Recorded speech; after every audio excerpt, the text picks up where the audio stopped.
Ertugrul Ghazi season 4 کی قسط number 59 میں آپ سب کو خوش آمدید کہتے ہیں۔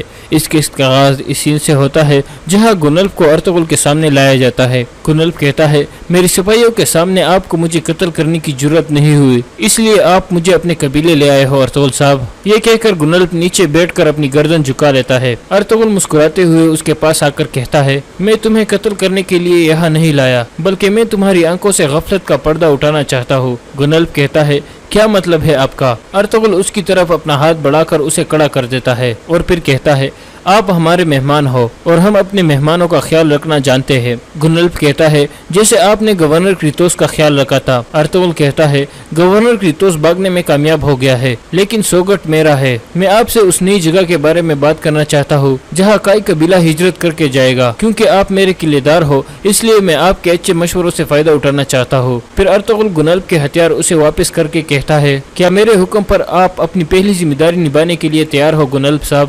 گنلف مسکراتے ہوئے کہتا ہے، آپ کس چیز کے پیچھے ہو ارطغرل صاحب؟ ارطغرل کہتا ہے، آپ کو پتہ ہونا چاہیے کہ میں ہمیشہ حق کے راستے کے پیچھے ہوتا ہوں۔ اب دیکھتے ہیں کہ کیا آپ بھی حق کے راستے پر ہو، اور یہ ہم کل دیکھیں گے۔ دوسری طرف کونیا میں سادتین نے کچھ وزیروں کو اکٹھا کیا ہوا تھا اور انہیں کہتا ہے، جب تک ہمارے سلطان مرحوم سلطان کی طرح ارطغرل کے پیچھے چلتے رہیں گے تب تک ہماری ریاست کو سکون نہیں ملے گا۔ ایک وزیر کہتا ہے، آپ کیا کرنا چاہتے ہو امیر سادتین؟ سادتین کہتا ہے، کچھ وزیر ہم سے ناراض ہے اور ان کے ساتھ ایک طاقتور فوج ہے۔ ہم ان وزیروں کی ذمہ داریاں کونیا سے باہر لگوا دیں گے، لیکن سب سے پہلے کل ہم سلطان کے پاس جائیں گے اور ارطغرل کو حاکم اعلیٰ کی ذمہ داری سے ہٹوا دیں گے۔ اب اس بولے سلطان کو اس کی حد دکھانے کا وقت آ گیا ہے، ورنہ ہم سب کے عہدے خطرے میں پڑ جائیں گے۔ ایک وزیر کہتا ہے، اگر ایسے ہی جاری رہا تو وزیر نہیں بلکہ کئی والے اس محل پر حکمرانی شروع کر دیں گے۔ سادتین کہتا ہے، ہم ایسا نہیں ہونے دیں گے۔ ایک وزیر پوچھتا ہے، آپ سلطان کو غفلت سے کیسے جگائیں گے؟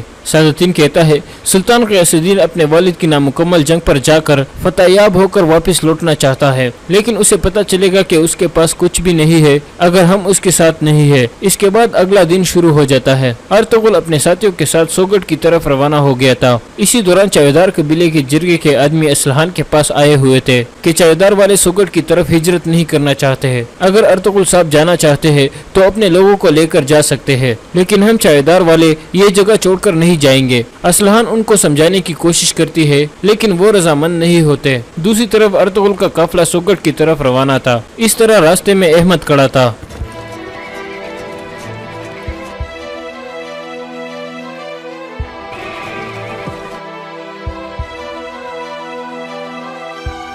احمد کہتا ہے، میں آپ کو کچھ اہم باتیں بتانا چاہتا ہوں سردار۔ یہ دیکھ کر گنلف سنگر تکین سے پوچھتا ہے، یہ آدمی کون ہے سنگر تکین صاحب؟ سنگر کہتا ہے، یہ ارطغرل کا دوست ہے۔ احمد ارطغرل کو بتاتا ہے کہ آپ کے اندازے کے مطابق بلیجک کا گورنر سوگٹ میں آپ کا انتظار کرے گا، اس کے ساتھ بہت سارے آدمی ہوں گے، جہنم کے جنگجو بھی اس کے ساتھ ہوں گے۔ ارطغرل کہتا ہے، آج وہ اپنا سبق سیکھ لیں گے احمد۔ احمد کہتا ہے، ایک اور اہم بات سردار، میں بھی آپ کے ساتھ مل کر ان کا خون بہانا چاہتا تھا، لیکن بلیجک کے گورنر نے مجھے ایک اہم ذمہ داری دے دی ہے۔ وہ ایک مہمان خانے میں امیر سادتین سے ملنے والا تھا، اب وہ چاہتا ہے کہ اس کی بجائے میں جا کر اس سے ملوں۔ وہ دونوں آپ کو قتل کرنے کا منصوبہ بنا رہے ہیں۔ اگر آپ مجھے اجازت دو تو میں امیر سادتین کو قتل کرنا چاہتا ہوں۔ ارطغرل کچھ سوچنے کے بعد کہتا ہے، اگر تم نے سادتین کا اعتبار جیت لیا تو ہم امیر سادتین اور شہنشاہ دونوں کے کیلوں سے آگاہ رہیں گے، لیکن سادتین تم سے انتقام لینا چاہتا ہے، تمہیں محتاط رہنا ہوگا۔ احمد کہتا ہے، آپ پریشان نہ ہو سردار،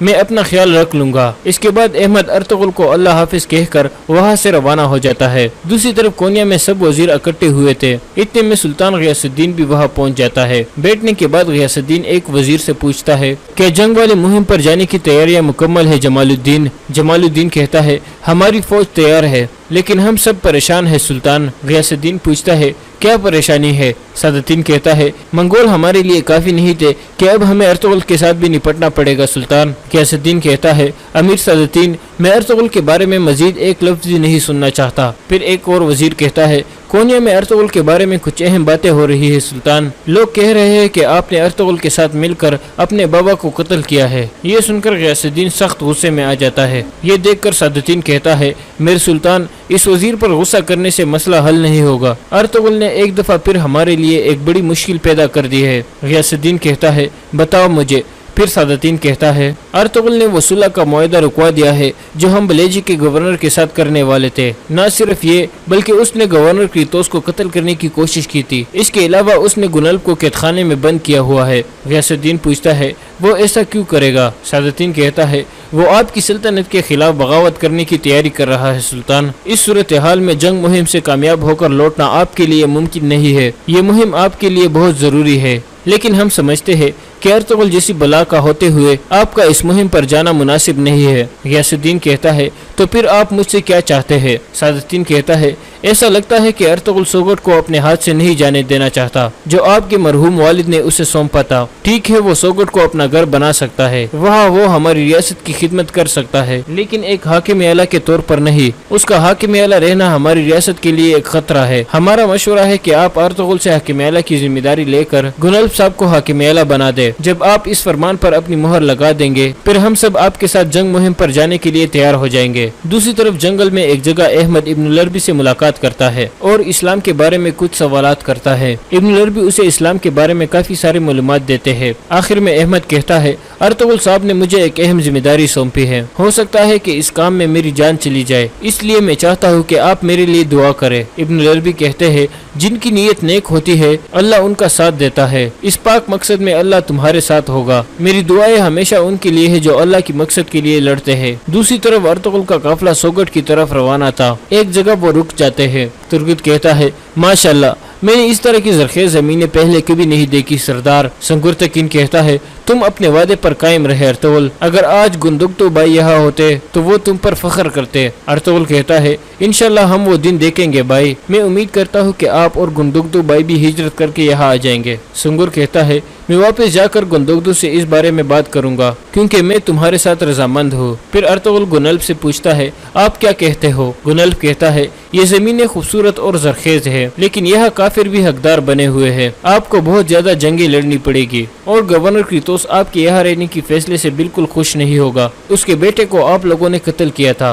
वो उसका इंतकाम लेने के लिए कुछ भी करेगा। अर्तुगरुल कहता है हम यहाँ यही देखने आए हैं। आप अपनी आंखों से देख लोगे कि अमीर सादतीन जिस पर आप इतना भरोसा करते हो वो किस तरह के आदमी के साथ मिला हुआ है। ये इत्तेहाद सुलह के लिए नहीं बल्कि अपनी रियासत के साथ गद्दारी है। गुनल्फ कहता है अपने अल्फाज के बारे में मोहतात रहे अर्तुगरुल साहब। अर्तुगरुल कहता है आप खुद देख लोगे कि हमें किस तरह की गद्दारी का सामना है और आप कितनी गफलत में थे गुनल्फ साहब। इसके बाद वो दोबारा सफर पर रवाना हो जाते हैं। इसी दौरान गवर्नर क्रीतोस अपने बहुत सारे सिपाहियों को लेकर एक जगह रुका हुआ था। इतने में उसका खास आदमी लियो वहाँ पहुँचता है और क्रीतोस को बताता है कि कई वाले वादी में दाखिल हो गए हैं। क्रीतोस पूछता है वो कितने आदमी है? लियो कहता है ज्यादा नहीं है, अर्तुगरुल के साथ तकरीबन 10 सिपाही है। क्रीतोस हंसते हुए कहता है आसान शिकार है, यहाँ उनकी लाशें जंगली जानवर खाएंगे। अब तुम किले वापस जाओ लियो और किले की हिफाजत करो, इंतकाम का वक्त आ गया है। इसके बाद उसके सारे सिपाही नारे लगाने लगते हैं। दूसरी तरफ कोन्या में एक वजीर चुपकर महापरी से मुलाकात करता है और उसे बताता है कि सादतीन ने अपने साथी वजीरों के साथ मिलकर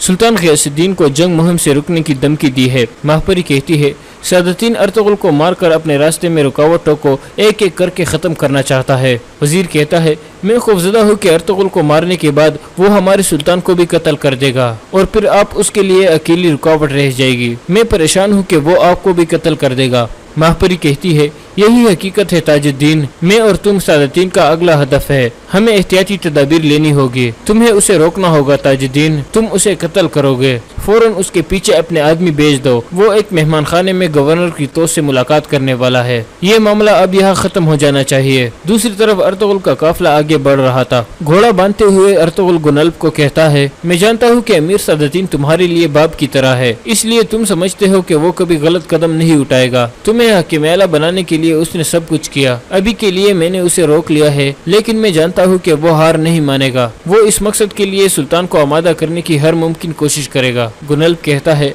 आप अमीर सादतीन को नहीं जानते अर्तुगरुल साहब, उनका ऐसा करने की कोई वजह नहीं है। आपने सुलह का मुआहदा रोककर रियासत की नाफरमानी की है। आप अपने हाथों से हाकिम आला का ओहदा खो दोगे। इसी दौरान गवर्नर क्रीतोस अपने साथियों के साथ इर्द गिर्द छुप कर बैठा हुआ था। अर्तुगरुल कहता है अगर आज मैं सुलह के नाम पर सोगट को जाने दूं तो कल अमीर सादतीन तुम्हें उन इलाकों का हुक्मरान बना देगा जो मैंने फतह किए हैं और फिर वो मुझे कत्ल करने की कोशिश करेगा। गुनल्फ कहता है गुस्से ने आपकी आंखों पर पर्दा डाल दिया है अर्तुगरुल साहब। अर्तुगरुल कहता है ہمارا غصہ ہماری عقل کو تیز کرتا ہے گنلف صاحب، لیکن ایک اندھی وفاداری حقیقت کی سب سے بڑی دشمن ہوتی ہے۔ اور اسی کے ساتھ اس قسط کا اختتام ہو جاتا ہے۔